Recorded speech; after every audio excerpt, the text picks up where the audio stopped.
कुरुक्षेत्र के मैदान पर हवा में तनाव भरा था। दो विशाल सेनाएं एक ऐसे युद्ध के लिए तैयार थीं जो उनकी दुनिया के ताने बाने को चीर कर रख देगा। उनमें से एक था अर्जुन, एक बहादुर योद्धा जिसका दिल शंकाओं से भरा हुआ था। उसने अपने प्यारे गुरुओं, अपने सबसे प्रिय मित्रों, यहां तक कि अपने ही रिश्तेदारों को युद्ध में अपने खिलाफ खड़ा देखा। वह उन लोगों से कैसे लड़ सकता था जिन्हें वह प्यार करता था और सम्मान करता था। अर्जुन ने कृष्ण की ओर रुख किया, जो उनके सारथी और दिव्य मार्गदर्शक थे। कृष्ण केवल एक सारथी नहीं थे, बल्कि भगवान का अवतार थे, जो इस नैतिक और आध्यात्मिक संकट से अर्जुन का मार्गदर्शन करने के लिए उपस्थित थे। अर्जुन ने अपनी पीड़ा व्यक्त की, युद्ध और हिंसा के उद्देश्य पर ही सवाल उठाया।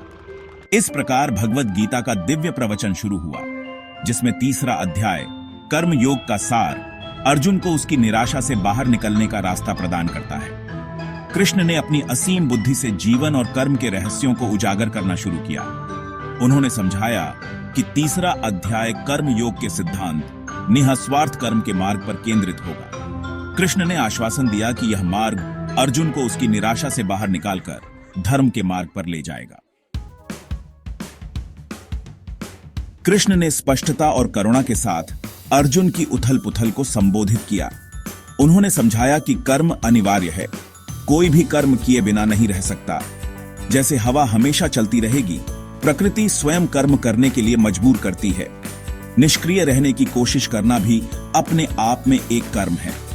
कृष्ण ने धार्मिक कर्म का रहस्य उजागर किया, परिणामों से वैराग्य।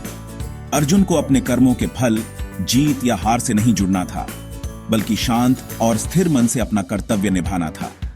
उन्होंने इस वैराग्य की तुलना एक निःस्वार्थ भेंट से की, एक पवित्र अनुष्ठान जो व्यक्तिगत लाभ की इच्छा के बिना किया जाता है। कृष्ण ने चेतावनी दी कि इच्छा ही सभी दुखों की जड़ है। यह निर्णय को धुंधला कर देता है और व्यक्तियों को अंतहीन लालसा और असंतोष के चक्र में बांध देता है। इच्छा पर विजय पाने के लिए अर्जुन को अपनी इंद्रियों पर नियंत्रण रखना था, ज्ञान और समझ में स्थिर रहना था। कृष्ण ने समाज में आदर्शों के महत्व पर जोर दिया। नेता और बुद्धिमान व्यक्ति अपने निःस्वार्थ कार्यों के माध्यम से दूसरों के लिए अनुसरण करने योग्य उदाहरण स्थापित करते हैं। व्यक्तिगत लाभ की आसक्ति के बिना कर्तव्य के प्रति उनकी प्रतिबद्धता पूरे समुदाय को प्रेरित और उत्थान करती है। एक किसान की कल्पना कीजिए, जो लगन से भूमि की जुताई कर रहा है। वह बीज बोता है, पौधों का पोषण करता है और फसल काटता है। वह समझता है कि बारिश हो सकती है या नहीं भी, कीट उसकी फसलों को नुकसान पहुंचा सकते हैं या फसल भरपूर हो सकती है। फिर भी वह परिणाम से विरक्त रहता है, अटूट ध्यान और समर्पण के साथ अपना कर्तव्य निभाता है। एक शिक्षक की कल्पना कीजिए, जो धैर्यपूर्वक अपने छात्रों को ज्ञान प्रदान कर रही है। वह उनका मार्गदर्शन करती है, उन्हें चुनौती देती है और उनकी प्रगति का जश्न मनाती है। वह व्यक्तिगत पहचान या इनाम नहीं चाहती, बल्कि ज्ञान साझा करने और युवा दिमागों का पोषण करने में संतुष्टि पाती है। ये उदाहरण कर्मयोग के सार को दर्शाते हैं। यह जीवन का एक तरीका है जहां हर क्रिया एक भेंट बन जाती है, जो व्यक्तिगत लाभ की लालसा के बिना उद्देश्य और समर्पण की भावना के साथ की जाती है। चौथा भाग, भक्ति का बीज। कृष्ण के शब्दों ने अर्जुन के हृदय में समझ का बीज बोना शुरू कर दिया। उसने महसूस किया कि अपने कर्तव्य से भागना उत्तर नहीं है। सच्चा साहस स्पष्टता और वैराग्य के साथ अपने कर्तव्य को निभाने में है। यह समझ भक्ति योग, भक्ति के मार्ग की ओर पहला कदम था, जो बाद में उनके प्रवचन में खिलेगा।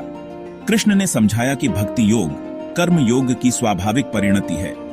जब कर्म निःस्वार्थ भक्ति के साथ किए जाते हैं, तो वे हृदय को शुद्ध करते हैं और ईश्वर के प्रति गहरे और स्थायी प्रेम की ओर ले जाते हैं। यह प्रेम बदले में और भी अधिक निःस्वार्थ कर्म को बढ़ावा देता है, प्रेम और सेवा का एक पुण्य चक्र बनाता है। पांचवां भाग, कृष्ण के साथ आगे बढ़ना। जैसे ही अर्जुन ने कृष्ण की शिक्षाओं को सुना, भ्रम का कोहरा छंटने लगा। वह समझ गया कि उसका कर्तव्य अपने धर्म, एक योद्धा के रूप में अपने पवित्र कर्तव्य को पूरा करने में है। वह क्रोध या घृणा से नहीं, बल्कि वैराग्य की भावना और उच्च कल्याण के लिए समर्पित हृदय से लड़ेगा। उसने महसूस किया कि उसकी असली लड़ाई विरोधी पक्ष के योद्धाओं के खिलाफ नहीं, बल्कि अपने भीतर अज्ञानता और अंधकार की ताकतों के खिलाफ थी।